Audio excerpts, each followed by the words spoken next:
Hare Krishna, Hare Krishna, Krishna. Oops. Namo Om Vishnu Padaya Krishna Prasthaya Bhutale Srimate Bhaktivedanta Swami Iti Namani Namaste Saraswati Devi Gauravani Pacharani Nirvisesa Sunyavadi Paskitari Satarani. Sri Krishna Chaitanya Prabhu Nityananda Shri Advaita Gadadhar Sri Vasadi Gaur Bhaktivinoda.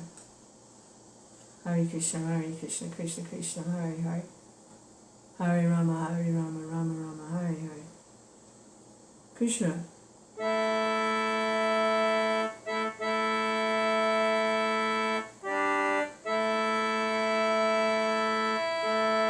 Hare Krishna, Krishna Krishna, Hare Hare, Hare Rama, Rama Rama, Hare Hare. Hare Krishna, Krishna Krishna, Hare Hare, Hare Rama, Rama Rama, Hare Hare.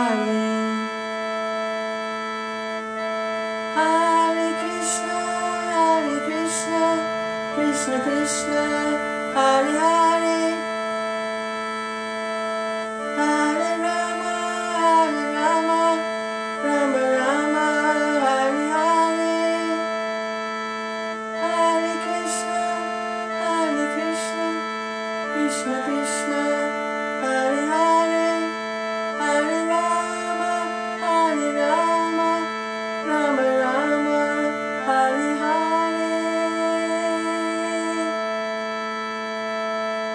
Krishna Chaitanya, Prabhu Nityananda, Shri Advaita Gadadhar, Sri Vasadi Gaur Bhaktivinoda. Hare Krishna, Krishna Krishna, Hare Hare, Hare Rama, Hey, Hare Bol, Govinda. Krishna. Uh-oh, where's my beats?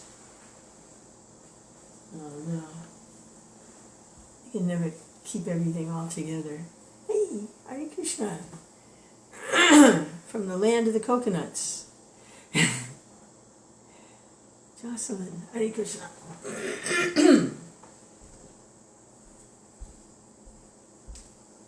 Hare Krishna, Krishna Krishna, Hare Hare. Hare Rama, Rama Rama, Hare Hare. Hare Krishna, Krishna Krishna, Hare Hare. Hare Rama, Rama, Hare Hare. Oh, yeah. Whoa. Hare Krishna. You know, not everyone can do everything. Different people are equipped with different talents, abilities, different types of energies. And some people, when they serve Krishna and practice serving Krishna, they do it like they have a lot of intellectual inclinations. They're born with it. It's the modes, mode of goodness, teachers, scholarly, study, verses. Fine, that's what you have, you do it. Do it for Krishna. Other people, they may have other kinds of talents. They're not so much like into like the bookworm thing, which they may have musical abilities. Some people may have artistic abilities. Others just may have the ability to kind of schmooze with other people. They have a lot of social acuity. They know how to maneuver in sometimes very complicated social situations. Some people might be like very scientific, but wherever a person is situated, they become Krishna conscious. And in their field of activity, they'll come in contact with people and other living entities that other devotees won't come into contact with. It all fits together. It just all fits together beautifully, and just because someone else is serving in a way that I'm not serving in, it doesn't mean that there's something wrong with them. Everyone is different moods, different expressions. We're all unique individuals. And I'm seeing, like, there's a little devotee couple staying here. The rainbow people. Like the hippies from the 70s. They're stuck in that time warp. But it's very natural for them, and they like to go to these gatherings where all the hippies are. And they can go there, and they're devotees. And they can come in contact with people that, some very like Brahminical types, who mostly speak in temples or universities, but that we'll never come in contact with. Never. It just, everyone has a field of activity. And it's glorious. It's how it all fits together. It's how this beautiful blooming of Kṛṣṇa consciousness is taking place. It's a bloom. It's blooming.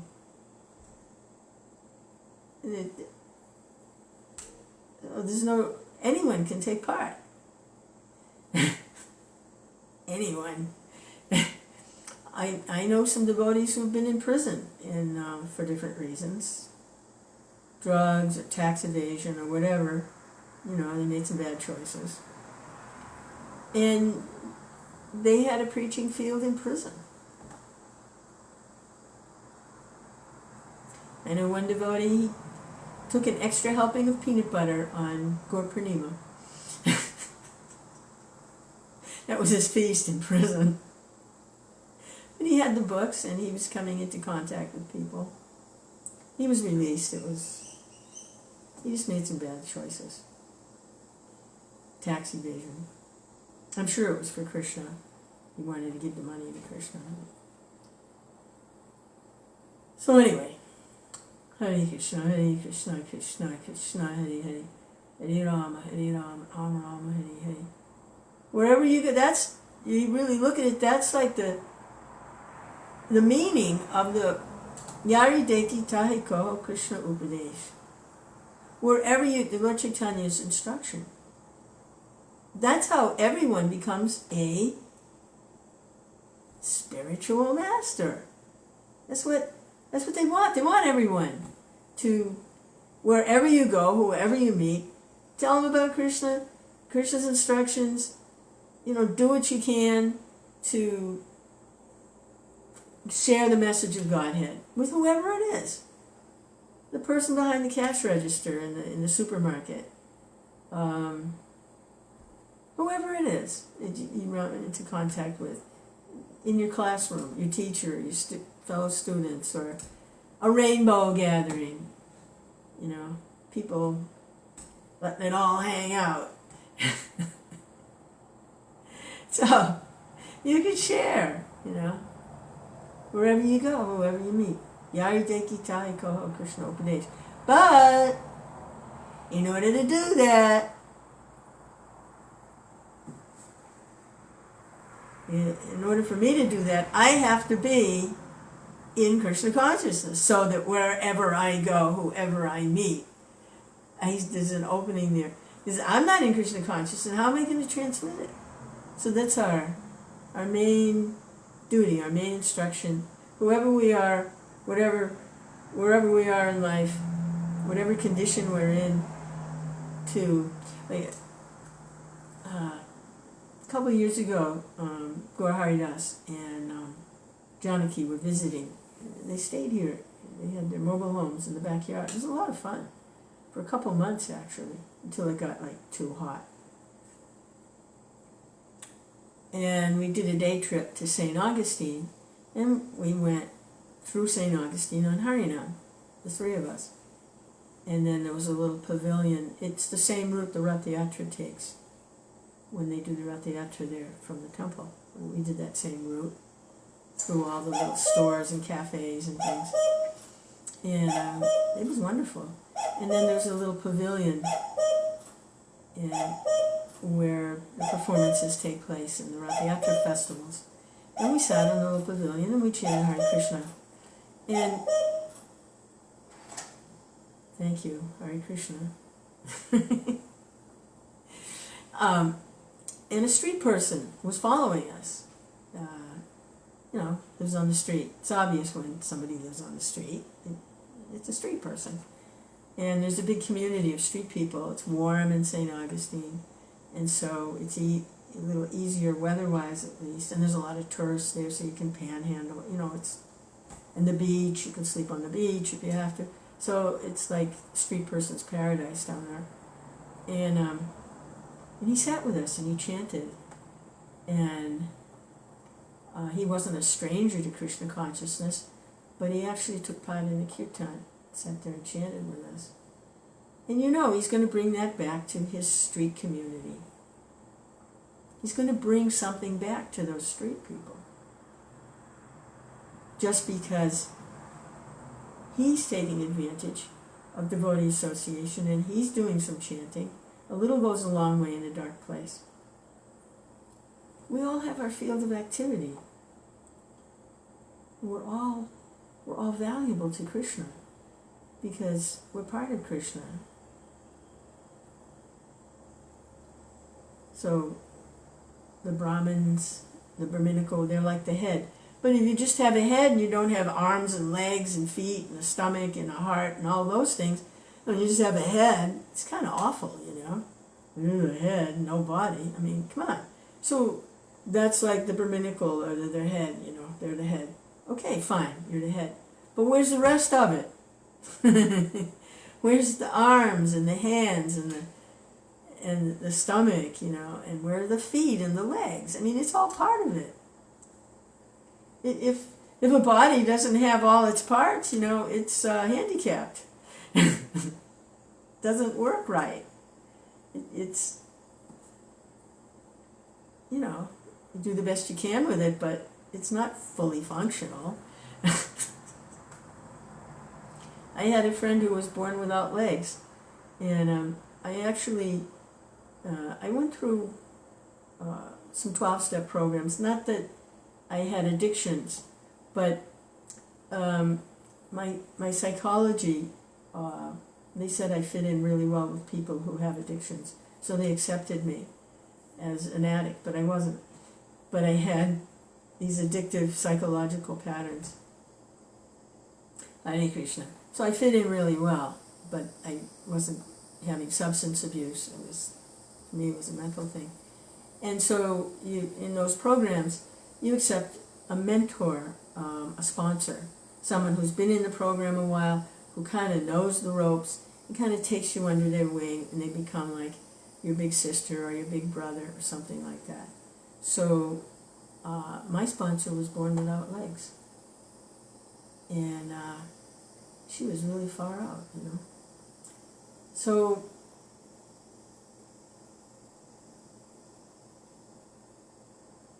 talking about these different parts, it's not a material structure. It has nothing to do with a material body. Like, I was using that as an example to say it's not fully functional, but actually, for a devotee, it doesn't matter what condition their body is in. Because there's a difference between spiritual and material forms. Material forms, if you don't have all your parts, you're not fully functional, and it's difficult. But spiritually, we're not affected by those things. Let me see if I can find the verse. Okay, here it is. This is Upadeshamrita, Nectar of Instruction. Jai Srila Prabhupada. These verses, some of them toward the end, but it seems like there's no meter at all. Okay, I think I can deal with it. Dristai swabhava janitaya vapusascha doshire. Na prakritatvam iha bhakta janasya pasye. Gangam basamna kalo buddha pena pankaya. Brahma dravatvam apagachati niridharmai. Translation. Being situated in his original Krishna conscious position, a pure devotee does not identify with the body. Such a devotee should not be seen from a materialistic point of view. Indeed, one should overlook a devotee's having a body born in a low family, a body with a bad complexion, a deformed body, or a diseased or infirm body. According to ordinary vision, such imperfections may seem prominent in the body of a pure devotee, but despite such seeming defects, the body of a pure devotee cannot be polluted, because their actual body is a spiritual body and is perfect and complete. The material form, they're different from the material covering. It is exactly like the waters of the Ganges, which sometimes during the rainy season are full of bubbles, foam, and mud. The Ganges water did not become polluted. Those who are advanced in spiritual understanding will bathe in the Ganges without considering the condition of the water. That was really interesting. The other night there was some discussion about the Ganges and what the Ganges is. When Kṛṣṇa appeared as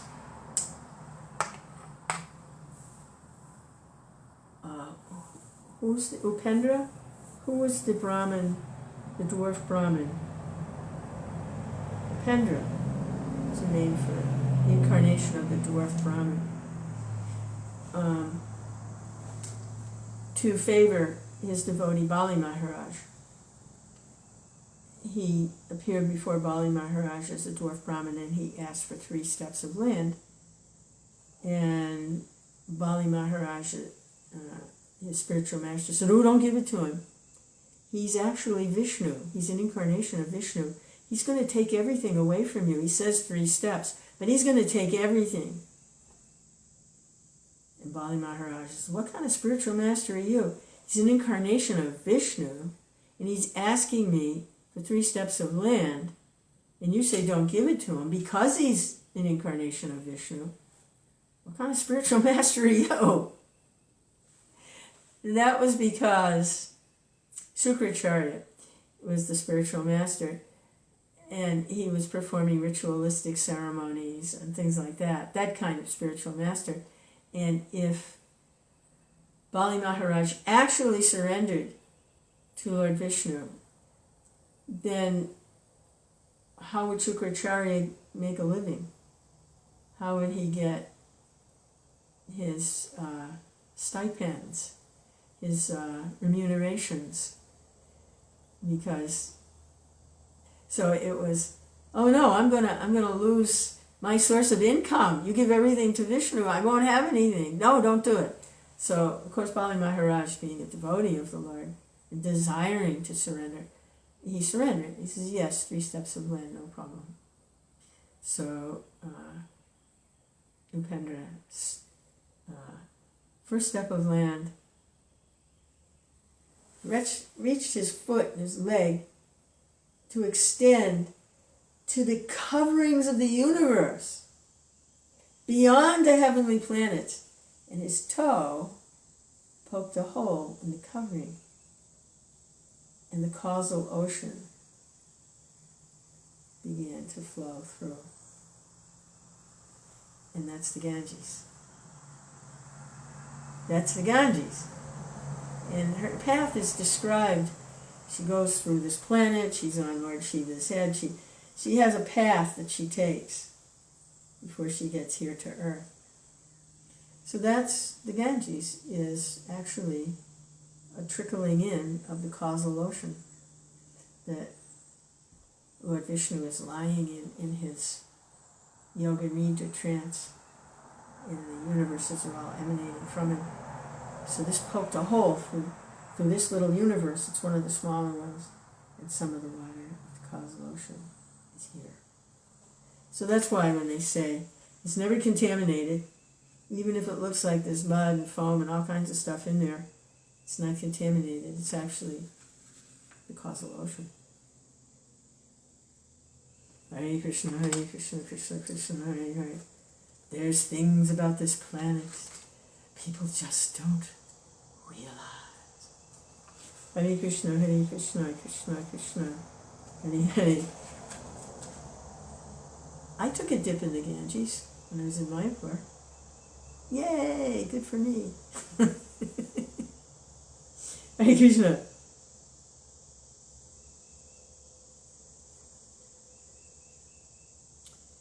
Yeah, so everyone plays a different part.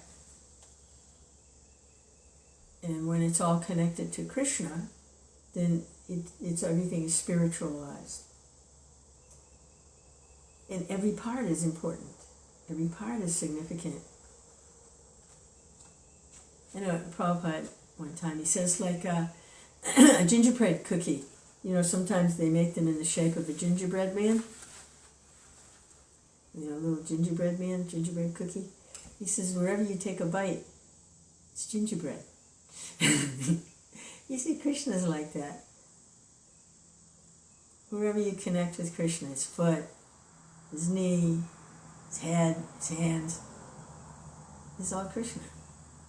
The taste is the same. Hare Krishna, Hare Krishna, Krishna Krishna, Hare Hare Hare. So I was really seeing that with my little rainbow friends. It's really, really far out, you know, that Krishna really has some service for them, and they're taking it up. They're running with it. They're running with the ball. She didn't have any clothes. She just had rags. So a devotee here, one of the women had some clothes that would fit her and gave her some nice long skirts and some nice little t-shirts and some Indian-looking things. Oh, she's thrilled to death. So they got in the car to go last night. She's wearing her new devotee clothes. So she has, you know, the blessings of that devotee that wanted to give her something. And then he has my harmonium and my kartals. They've been practicing for days. So they're taking off to the woods with my harmonium and kartals. Couldn't think of a better use for them. What else? And two other devotees, two different ones, donated a bunch of books.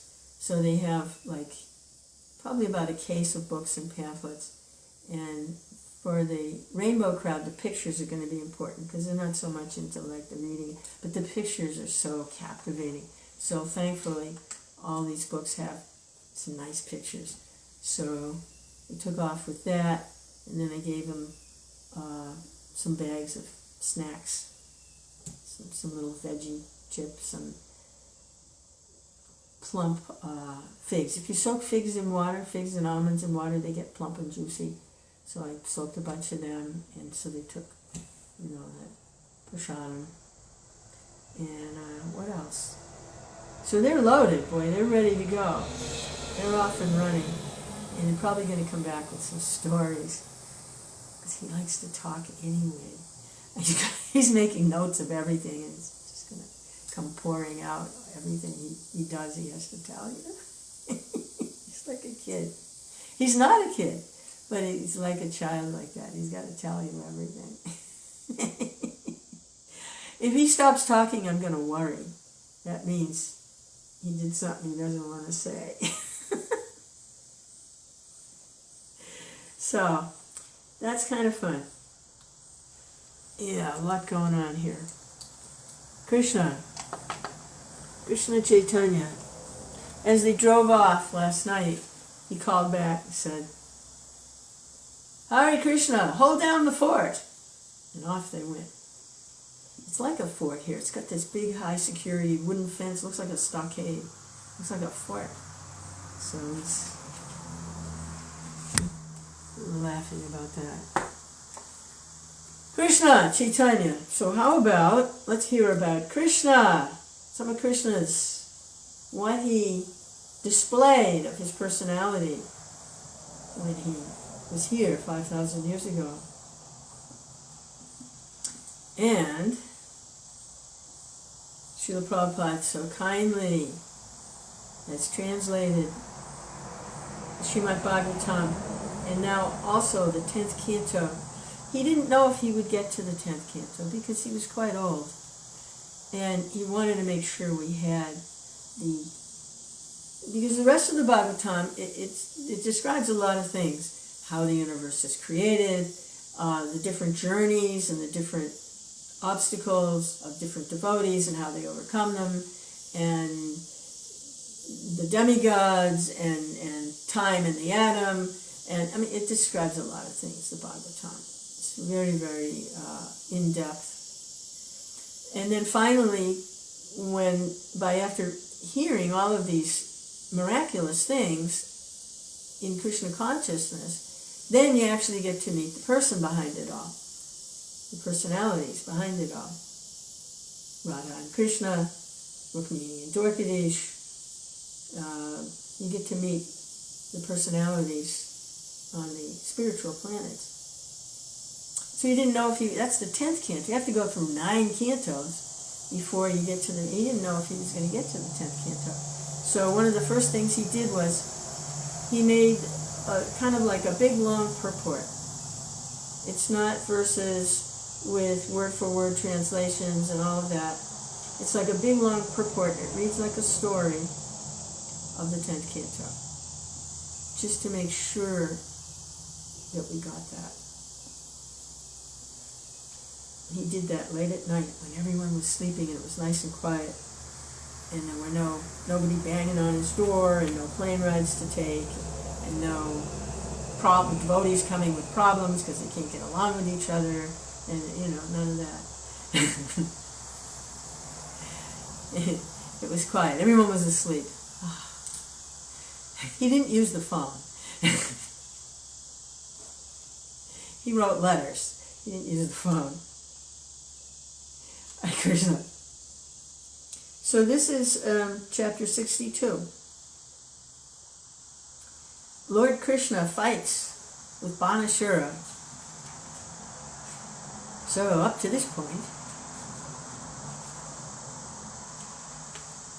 Chitralekha, by her mystic potency, has brought the grandson of Krishna from Dwarka to Sonitapur, Bāṇāsura's capital city. And Usha and his Bāṇāsura's beautiful princess daughter and Aniruddha have been having an affair, a conjugal relationship, and Usha has become pregnant. Bāṇāsura is beside himself with rage because for his daughter to have that kind of union outside of a marriage is very disgraceful. He's a big, proud Kshatriya, pious. He was actually a very pious king. He was demonic in that he wasn't very inclined to surrender to Krishna. It's explained why he was demonic. Because he had a lot of good qualities. Oh, his pride. He was a worshipper of Lord Shiva, and Shiva benedicted him with superhuman strength, 1,000 arms. And he was very proud, so he became demonic like that, carried away by his false pride.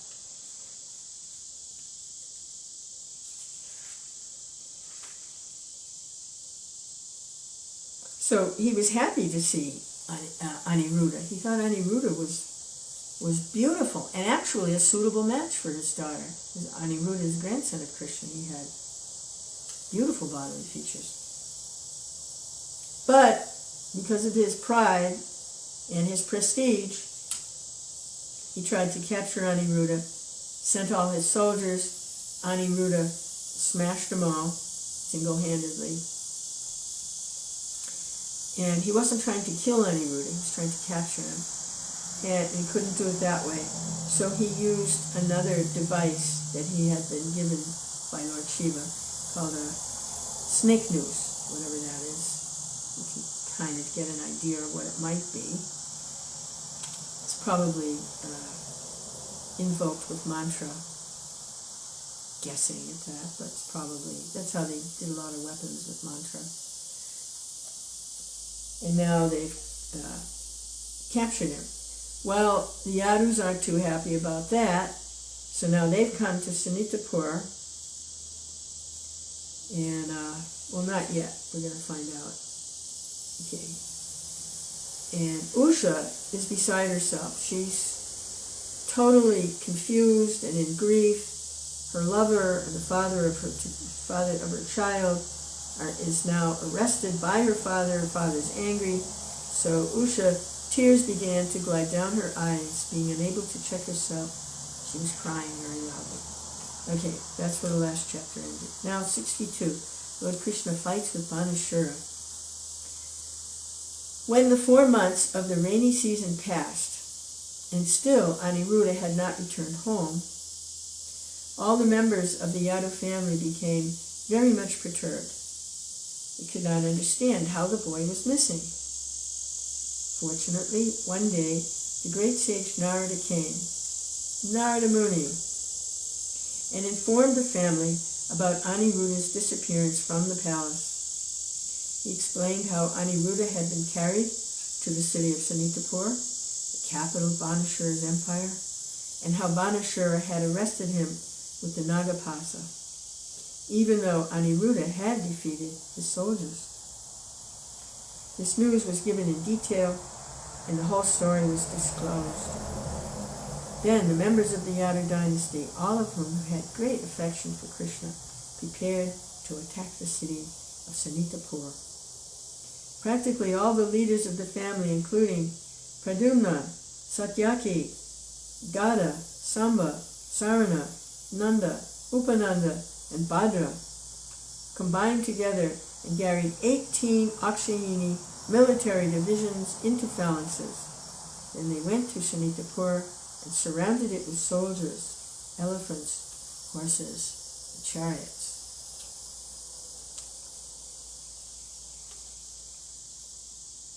Bāṇāsura heard that the soldiers of the Yadu dynasty were attacking the whole city, tearing down various walls, gates, and nearby gardens. Becoming very angry, he immediately ordered his soldiers, who were of equal caliber, to go and face them. Lord Shiva was so kind to Bāṇāsura that he personally came as the commander-in-chief of the military force, assisted by his heroic sons Kartikeya and Ganapati. Wow. Seated on his favorite bull Nandishvar, Lord Shiva led the fighting against Lord Kṛṣṇa and Balaram. Hello? Lord Shiva is the greatest Vaishnava. What do we see here? Out of affection for his surrendered devotee. Out of affection for his surrendered disciple, his devotee, he is actually going against Kṛṣṇa and Balaram. But that we see happening sometimes with Lord Shiva when he appears as who's the one that does the impersonal preaching? Oh God, this getting old is really disgusting. Shankaracharya. And he appears as Shankaracharya. He goes against Kṛṣṇa and Balaram. He says there is no personality of Godhead. And he teaches from the Vedas like that. For a reason, the reason being that Lord Buddha came to take people away from misusing the Vedas for animal slaughter by taking them away from the Vedas. All right, now they're cleaned up, they're not killing animals, Now we have to bring them back to the Vedas. This is going on generationally, after generations. Now we have to bring them back to the Vedas, but they're all atheists. They're not going to listen to anything that's theistic. So we tell them, yeah, take shelter of the Vedas. Don't worry, there's no God. You don't have to worry about that, but let's just take shelter of the Vedas. So in that way, Lord Shiva, he appears as Shankaracharya and goes against Kṛṣṇa and Balaram. And that's how he's serving Kṛṣṇa, because in that particular situation, that's what had to be done. So here, because of his attachment, or he's for Bāṇāsura, who has rendered him wonderful service, faithful service, he's going against Kṛṣṇa and Balaram. So interesting to hear how this works out. We can simply imagine how fierce the fighting was. Lord Shiva with his valiant sons on one side, and Lord Kṛṣṇa, the Supreme Personality of Godhead, and his elder brother Sri Balaramaji on the other. The fighting was so fierce that those who saw the battle were struck with wonder, and the hairs on their bodies stood up. Lord Shiva was engaged in fighting directly with Lord Kṛṣṇa. This is all Krishna's pastimes. I'm sure Krishna is having a wonderful time fighting with Lord Shiva.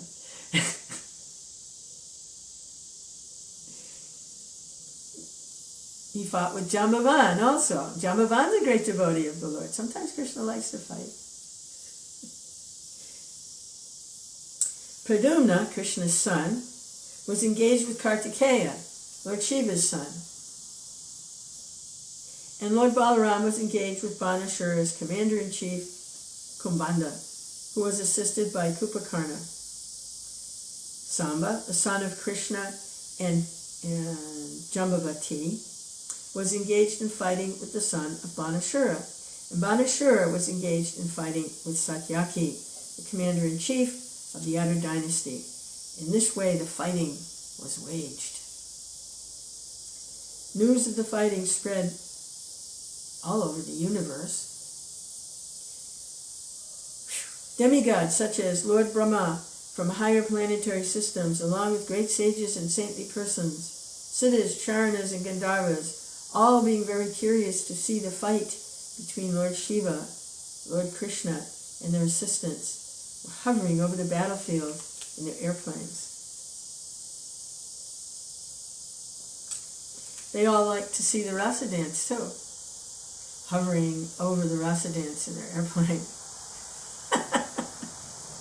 They're very interested in Krishna's activities, whether it's the Rasa Leela in Sevakunj or it's the battle at Sanitapur. If it's Krishna, it's interesting, and the hairs are standing on end. Lord Shiva is called Bhutanata, being assisted by various types of powerful ghosts and denizens of the inferno. Bhutas, Pretas, Pramatas, Guyakas, Dakinis, Pishakas, Kushmandas, Vetalas, Vinyakas, Vinayakas, and Brahma Rakshasas. Woo! Of all kinds of ghosts, the Brahma Rakshasa are very powerful. Brahmanas transferred to the role of ghosts become Brahma Rakshasas. Wow. So Brahmanas are those that know Brahman, and if they, by whatever circumstance, become ghosts, they're very powerful. Hare Krishna.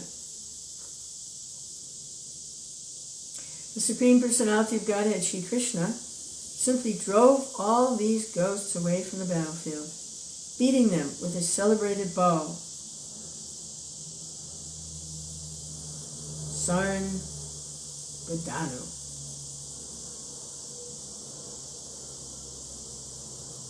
his bow, Sarngadanu. Lord Shiva then began to release all his selected weapons upon the personality of Godhead.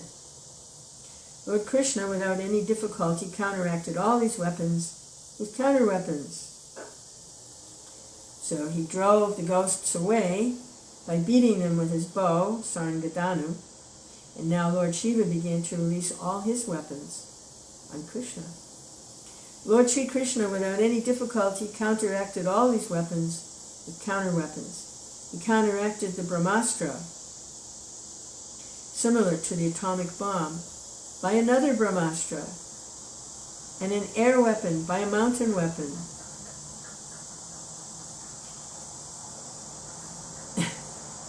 Where's the climate control people? Hey guys, check out what happened 5,000 years ago. He counteracted and an air weapon by a mountain weapon.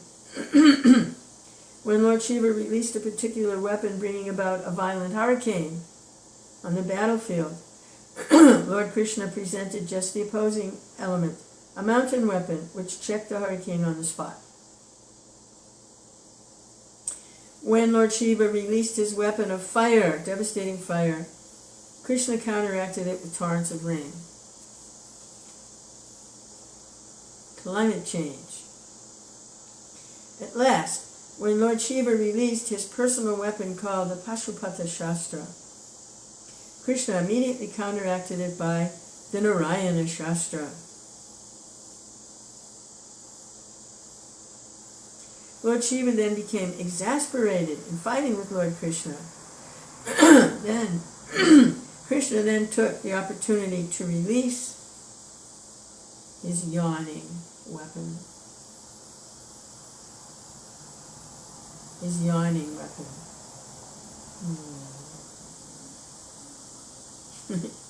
Kṛṣṇa then took his yawning weapon.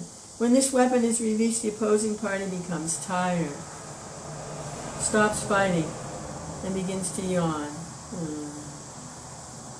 Consequently, Lord Shiva became so fatigued that he refused to fight anymore and began to yawn. Kṛṣṇa was now able to turn his attention from the attack of Lord Shiva to the efforts of Bāṇāsura, and he began to kill his personal soldiers with swords and clubs. Meanwhile, Lord Kṛṣṇa's son Pradyumna was fighting fiercely with Kartikeya. Is Kartikeya the treasurer of the demigods? I think he might be. Kartikeya, treasurer of the demigods. Lord Shiva's son Pradyumna, who is an incarnation of Cupid, is an incarnation of Pradyumna, Cupid, was fighting with the treasurer of the demigods. The commander-in-chief, is also the commander-in-chief of the demigods. I don't know about the treasurer thing, I might have that mixed up. But he's definitely the commander-in-chief of the demigods. Kartikeya was wounded, and his body was bleeding profusely. In this connection, he left the battlefield, and without fighting any more, rode away on the back of his peacock carrier.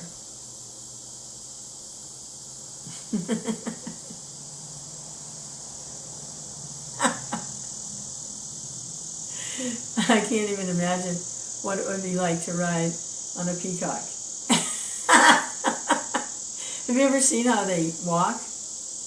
It would have been a very bumpy ride, but they can move quite quickly. I mean, it's kind of like, before they get ready to go into flight, it's like a 747 on the runway, you know. I mean, they get up to a really good speed and then they get airborne, you know. They don't just like hop into the air.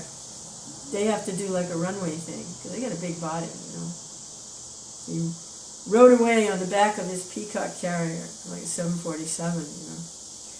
Similarly, Lord Balaram was smashing Bāṇāsura's commander-in-chief, Kumbhanda.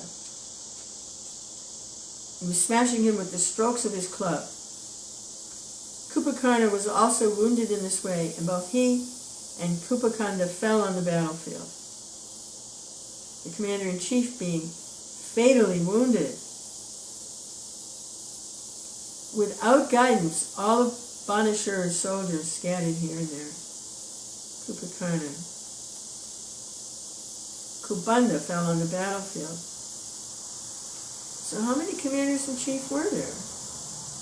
Kṛṣṇa, the commander-in-chief, and now, Bāṇāsura's. Okay, Kṛṣṇa was the commander-in-chief of the demigods, and he's the son of Lord Shiva.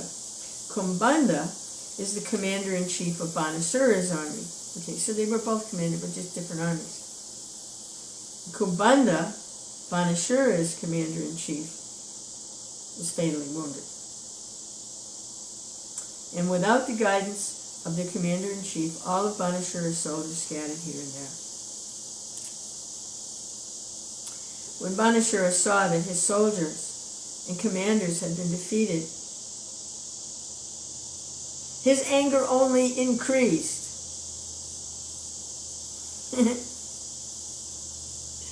This is the demonic, you know. It's said that if you speak good instruction to a demon, they simply become angry. So here, it's really obvious. He's finished, but he's not going to surrender. He just becomes more angry. Getting more angry.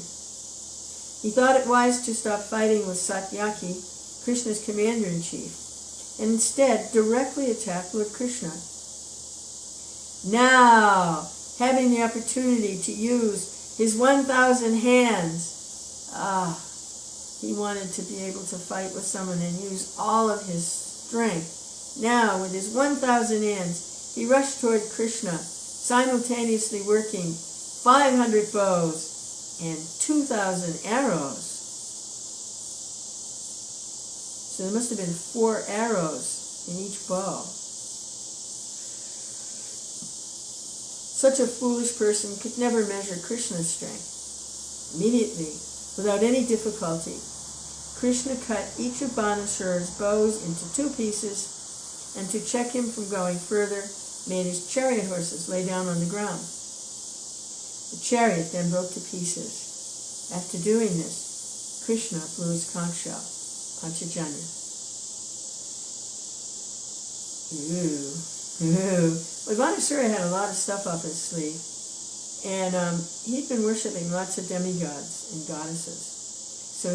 And they were coming to, he performed good service for them, so they felt indebted to help him. So there was a demigoddess named Kṛṣṇa, who was worshipped by Bāṇāsura, and their relationship was as mother and son.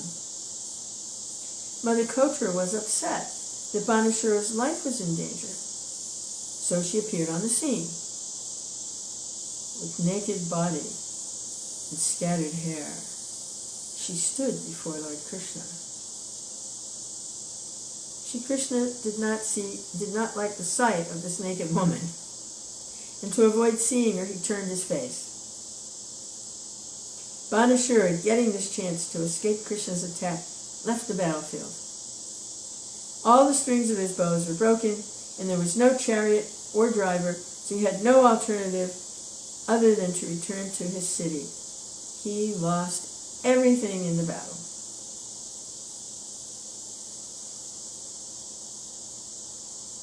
Being greatly harassed by the arrows of Kṛṣṇa, all the associates of Lord Shiva, hobgoblins, and ghostly bhutas, pretas, and kshatriyas, left the battlefield.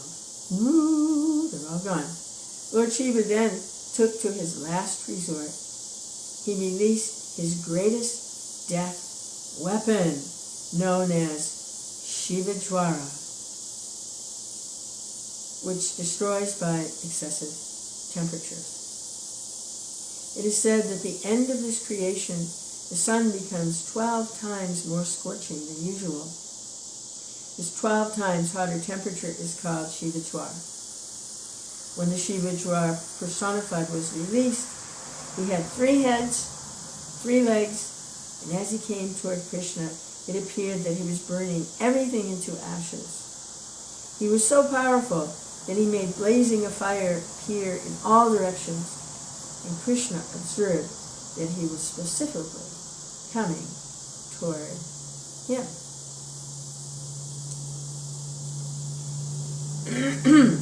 And next week, well, no. As there was a Shivajwara weapon, there was also a Narayanajwara weapon. Narayanajwara is represented by excessive cold. When there is excessive heat, one can somehow or other tolerate it, but when there is excessive cold, everything collapses. This is actually experienced by a person at the time of death. The time of death, the temperature of the body, first of all, increases to 107 degrees. And then the whole body collapses and immediately becomes as cold as ice. To counteract the scorching heat of the Shivajwara, there was no other weapon but Narayanajwara. When Lord Kṛṣṇa saw that the Shivajwara had been released by Lord Shiva, he had no other recourse than to release Narayanajwara. Lord Shri Krishna is the original Narayan and the controller of the Narayanajwara weapon. When Narayanajwara was released, there was a great fight between the two Jwaras. So these are personalities, they're fighting. When excessive heat is counteracted by extreme cold, it is natural for the hot temperature to gradually reduce, and this is what occurred in the fight between Shivajwara and Narayanajwara. Gradually, Shivajwara's temperature diminished, and Shivajwara began to cry for help from Lord Shiva. But Lord Shiva was unable to help him in the presence of Narayanajwara. Unable to get any help from Lord Shiva, the Shivajwara could understand that he had no means of escape outside of surrendering unto Narayan, Lord Krishna himself. Lord Shiva, the greatest of the demigods, could not help him. What to speak of the lesser demigods, and therefore Shivajwara ultimately surrendered unto Krishna. Bowing before him and offering a prayer so that the Lord might be pleased and give him protection. Because there is a service, Shivajwara does have service to do. It's just that when it's a destructive service, but it's needed at certain times. But when it's turned on Krishna, it's misdirected. So time for Shivajwara to surrender. And he's going to offer some really lovely prayers, Shivajwara. And then Lord Shiva is going to offer prayers. Everyone's going to offer beautiful prayers to Krishna. And Bāṇāsura gets liberated. Krishna Chaitanya, Prabhu Nityananda, Shri Advaita Gadadhara, Srivasadi Gaur Bhaktivinoda.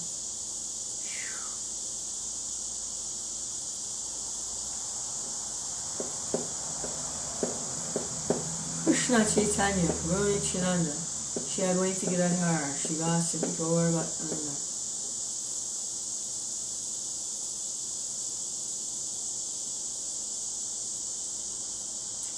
Yeah. There's more going on than meets the eye. Hare Krishna, Hare Krishna. Krishna, Krishna. Hare Hare. Hey, Haribol. Yeah, have a good day. Every day. Forever. Hare Krishna, Hare Krishna, Krishna Krishna, Hare Hare.